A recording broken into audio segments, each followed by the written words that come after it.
बोलो सिया रामचंद्र की जय। बोलो बजरंग बली की जय। बोलो रामचरित्र मानस की जय। हरि हरि बोल, हरि बोल। तो ये रामचरित्र मानस है। रामचरित्र मानस का अयोध्या कांड। तो अयोध्या कांड में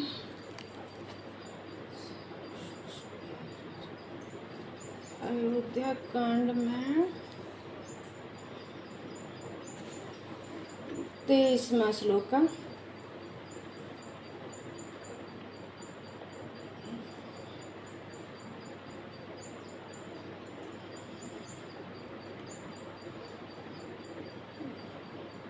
नहीं, 23वां श्लोक का नहीं है। हाँ, ये 24वां श्लोक का है।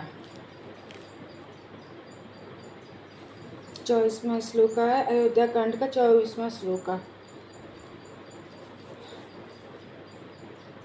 साज समय सानंद निरपु गयु के कई गयं गबनु निठरता निकट किए जनु धरि दे सनेऊ।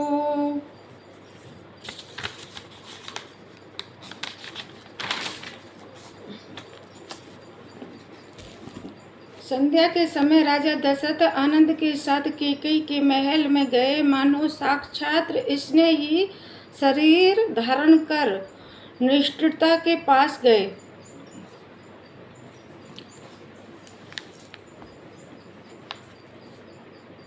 तो शाम के समय कैकेयी माता कोप भवन में सुमंत्रा के कहने से चली जाती हैं। तो उसी कोप भवन में राजा दशरथ शाम के समय कैकेयी के पास में जाते हैं। कोप भवन सुनि सुख चेउराऊ बेबस अगणु परई ने पाऊ। सूरपति बसे वाहे बल जाके नरपति सकल रहित रुख ताके। कोप भवन का नाम सुनकर राजा सहम गए। डर के मारे उनका पांव आगे को नहीं पड़ता। स्वयं देवराज इंद्र जिनकी भुजाओं के बल पर राक्षसों से वे निर्भय होकर वसता है और संपूर्ण राज लोग जिनका रुख देखते रहते हैं। तो राजा दशरथ ने जब सुना कि कैकेयी माता तो कोप भवन में है, तो कोप भवन जो होता था वो एक ऐसा होता था कोप भवन जिसमें रानियां जाती थी जो अपने वचन मनाती थी, अपने कहना राजा दशरथ पे मनवाती थी। तो वो राजा दशरथ कोप भवन का नाम सुन के एकदम से सहम जाते, मतलब उनके पांव पीछे रुक जाते हैं।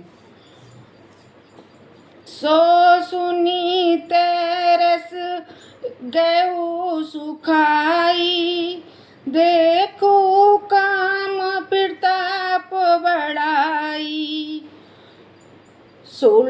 सूल कुलीस असी अगउ निहारे तेरती नाथ सुमन सर मारे।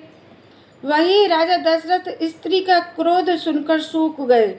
काम देवता का प्रताप और महिमा तो देखिए, जो त्रिशूल ब्रज और तलवार आदि की चोट अपने अंगों पर सहने वाले हैं, वे रतिनाथ कामदेव के पुष्प बाणों से मारे गए। जो राजा दशरथ थे, मतलब हर चीज का प्रहार सहन कर लेते थे, लेकिन वो जो कैकेयी माता का सुना तो उससे वो इतने घायल हो गए कि वो उस समय कुछ कह भी नहीं पाए और बिल्कुल चुप रहे। सब नरे सुप्रिय पई गऊ देखी दशा दुखी दारुण भयऊ। सैन्य पटु मोट पुराना, दिए डारी तन भूषण नाना। राजा डरते डरते अपनी प्यारी केकई के पास गए। उसकी दशा देखकर उन्हें बड़ा ही दुख हुआ। केकई जमीन पर पड़ी है, पुराना मोटा कपड़ा पहने हुए है, शरीर के नाना प्रकार के आभूषणों को उतारकर फेंक दिया है। तो राजा दशरथ जब जाते हैं कोप भवन में, तो केकई पृथ्वी पर पड़ी हुई है और मतलब पुराने दुराने कुचले कपड़े पहनकर, जिन्होंने श्रृंगार भी उतार कर फेंक दिया। तो राजा दशरथ को दुख बहुत ज़्यादा होता है और सहम जाते हैं। सुनिए कि आगे क्या क्या कहते हैं।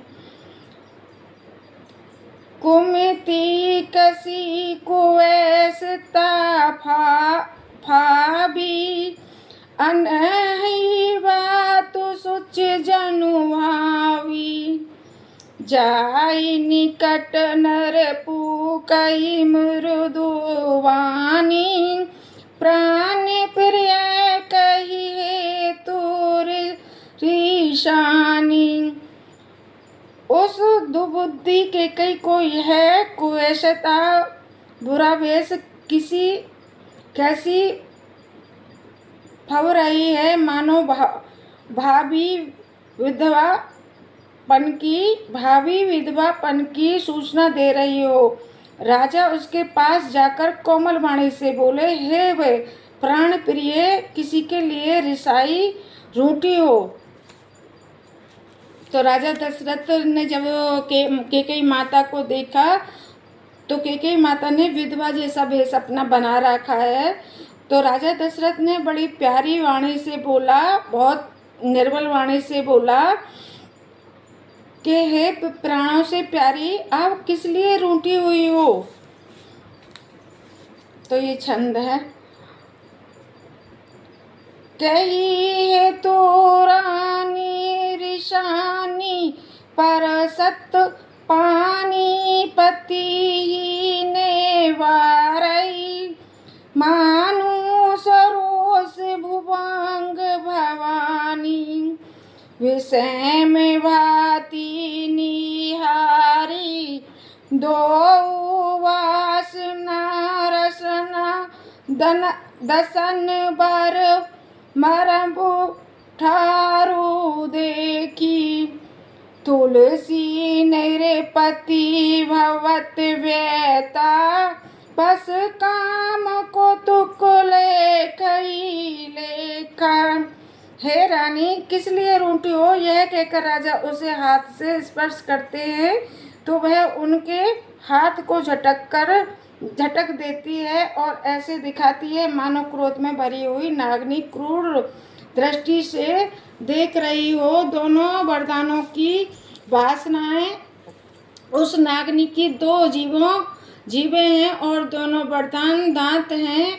वह काटने के लिए मर्मज्ञ स्थान देख रही है। तुलसीदास जी कहते हैं कि राजा दशरथ होनहार के वंश में होकर इसे इस प्रकार हाथ झटकने और नागनी की भांति देखने को कामदेव की कीड़ा ही समझ रहे हैं। तो ये सौरठा आ गया है यहाँ पे, तो सौरठा को पढ़ते हैं। बार बार कह राओ सुमुखी, सुलोचनी पिक वचनी। कारण मोही सुने हु गज गामिनी, निज कोप कर। राजा बार बार कह रहे हैं, हे सुखमुखी, हे सुलोचनी, हे कोकली वाणी, हे गजमणि, मुझे अपनी क्रोध का कारण तो सुनो। राजा दशरथ अभी भी बड़े प्यार भरी वाणी से केकई से पूछ रहे हैं।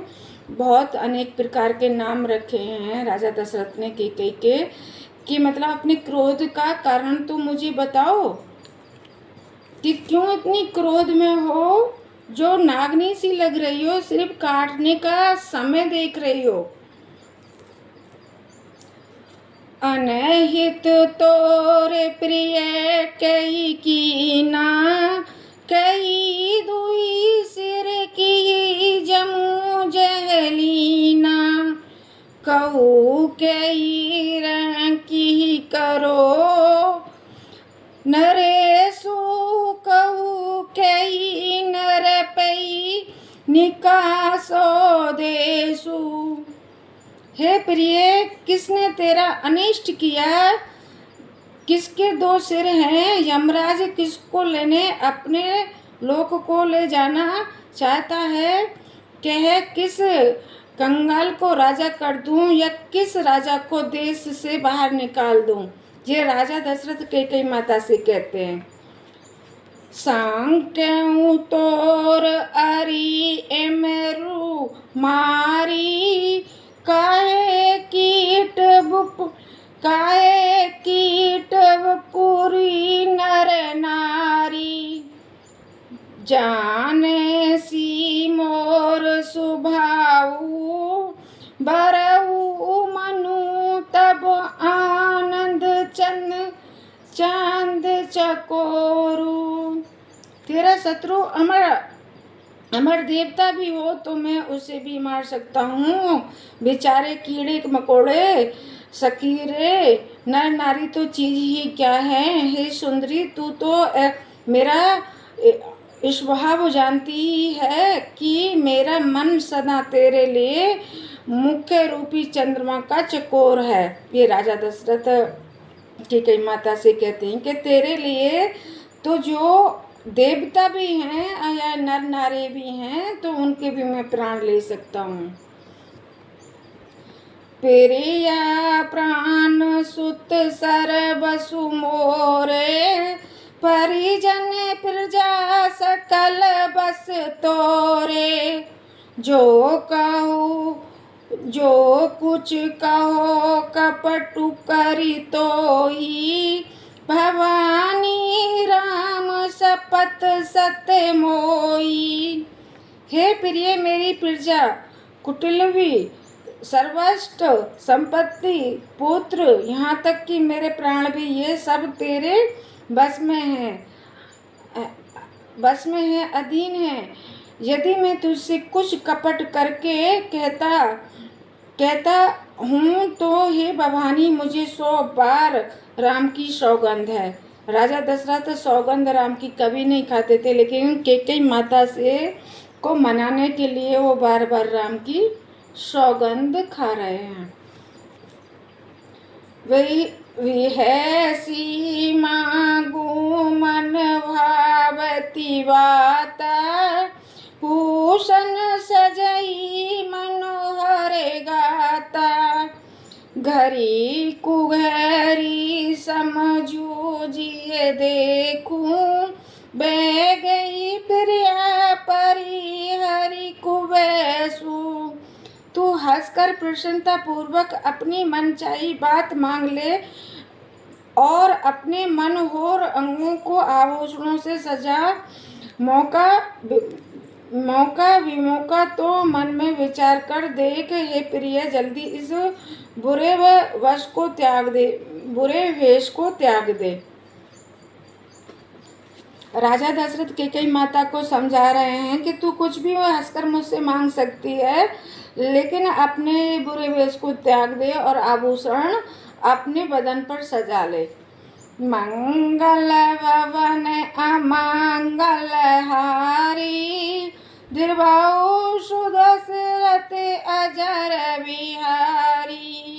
राम सिया राम, राम जय जय राम। तो ये श्लोक का नंबर है 26। यह सुनी मन गुनी शपथ बड़ी विलसी, उठी मति मांद भूषण सजती। बिलो की मेरे गुमन मन हु किरातिनी फांद।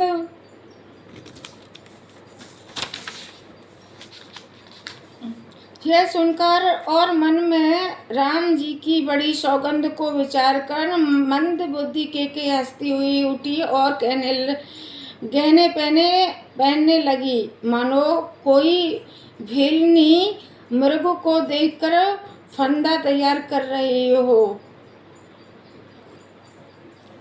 पुनि कहे राउ सुहाद्रिक जियो जानी, प्रेम पुले की मर्दू मंजुल वानी, भवानी भयऊ तोर मन भावा, घरे घरे नगर आनंद बधावा।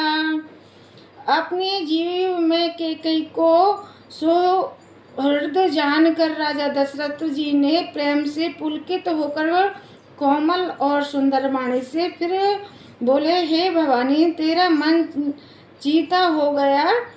अगर मैं नगर में घर घर आनंद के बधावे बज रहे हैं।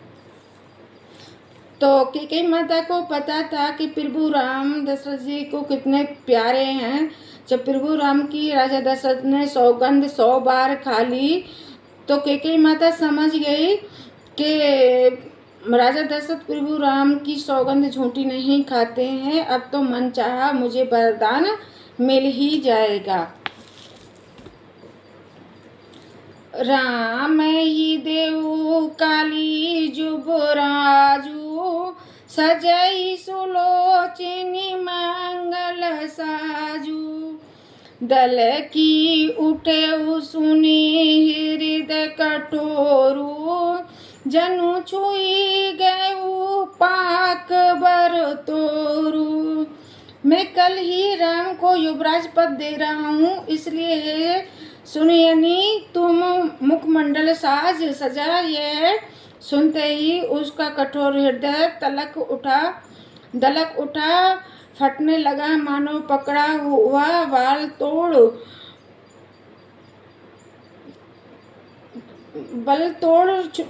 फोड़ा छू गया हो। बल तोड़ अगर वो बड़तोड़ जो फोड़ा बन गया हो। तो रानी कैकेयी ने जब ये राज तिलक की फिर से बात सुनी तो ऐसे जानो कि मतलब एक बहुत बड़ा फोड़ा बन गया हो, ऐसे उसके दिल में दुख हुआ।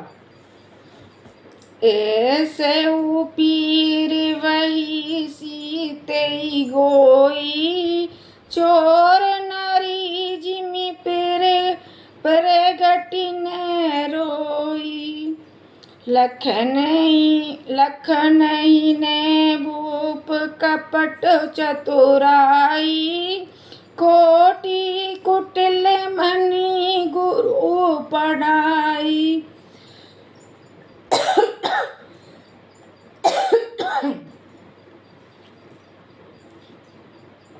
ऐसी भारी पीड़ा को भी उसने हंसकर छिपा लिया, जैसे चोर की स्त्री प्रकट होकर नहीं रोती जिसमें उसका भेद न खुल जाए। राजा उसकी कपट चतुराई नहीं देख रहे हैं, क्योंकि वह करोड़ों कुटिलों की सरोमणि गुरु मंत्र की पढ़ाई हुई है। राजा दशरथ को नहीं पता कि कैकेयी क्यों हंस रही है, उसके मन में क्या है, क्योंकि कैकेयी माता ऊपर से हंस रही हैं लेकिन उनके हृदय जल रहा है। यद्यपि नीति निपुण नर नाहु, नारी चरित जल निधि अपगाऊ। कपट सनेऊ बढ़ाई बोली विहीसी नैन मुदि मोरी। यद्यपि राजा नीति में निर्गुण है, परंतु चित्रिय चरित्र अर्थात अथाह समुद्र है। फिर वह कपट युक्त प्रेम बढ़ाकर ऊपर से प्रेम दिखाकर नेत्र और मुंह मोड़कर हंसती हुई बोली, मंगल भवन अमंगल हारी, दीर्घायु सुदशरथ जगत अजर बिहारी। राम सिया राम, राम जय जय राम। राम सिया राम, राम जय जय राम। ये अयोध्या कांड है। अयोध्या कांड का 26वां श्लोक है।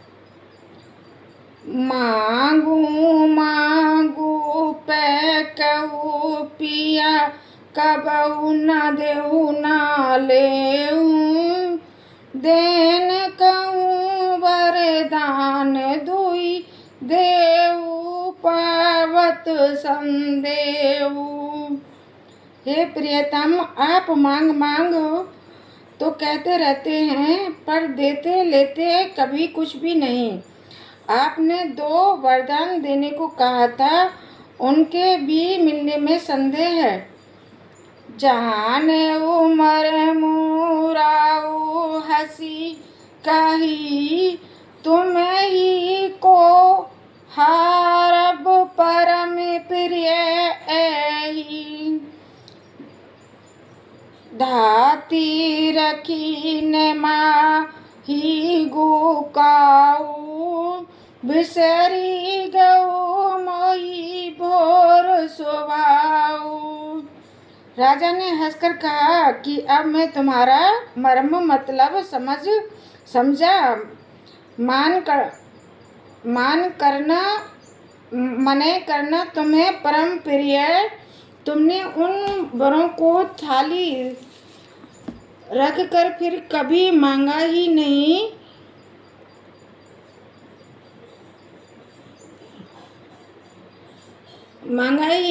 और मेरा भूलने का स्वभाव है होने से मुझे भी वह वरदान याद नहीं रहा।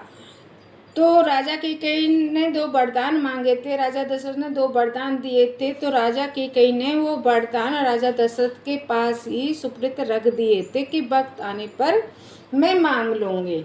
उसी वरदानों की यहाँ पे बात हो रही है। झूठेऊ हमें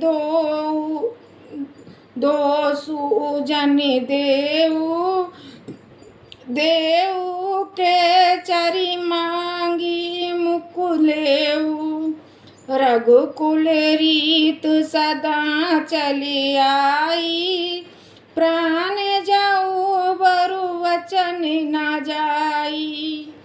मुझे झूठा मूठा दोष मत दो, चाहे दोनों के बदले 4 मांग लो। रघुकुल में सदा ये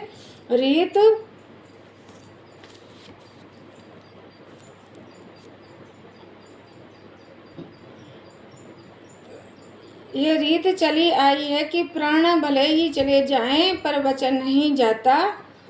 तो ये राजा दशरथ कह रहे हैं कि मुझे दोष मत देना, वरदान 1 की जगह आप 4 मांग लो।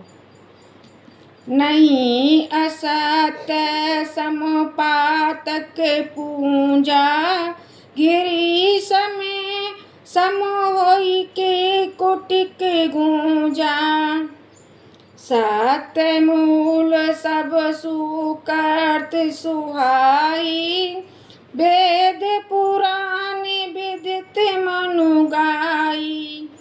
असत्य के समान पापों का समूह भी नहीं है कि क्या करोड़ों गुंजियाँ मिलकर भी कहीं पहाड़ के समान हो सकती हैं। सत्य ही समस्त उत्तम सुकृतों पुष्पों की जड़ है। यह बात वेद पुराण में भी प्रसिद्ध है और मुनि जी ने भी यही कहा है। ये कैकेयी माता कह रही हैं।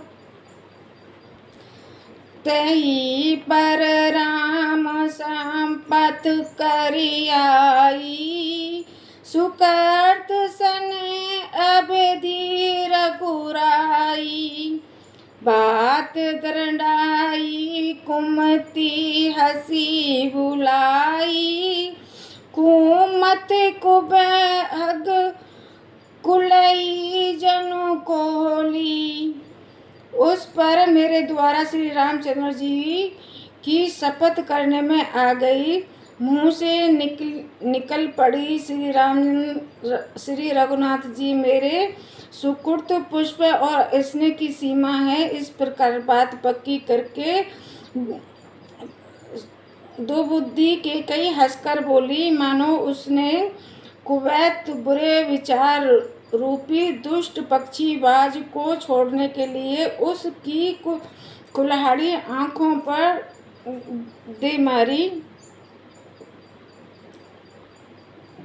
मंगल भवन अमंगल हारी, दीर्घायु सुदशरथ अजर बिहारी। राम सिया राम राम जय जय राम, राम सिया राम राम जय जय राम।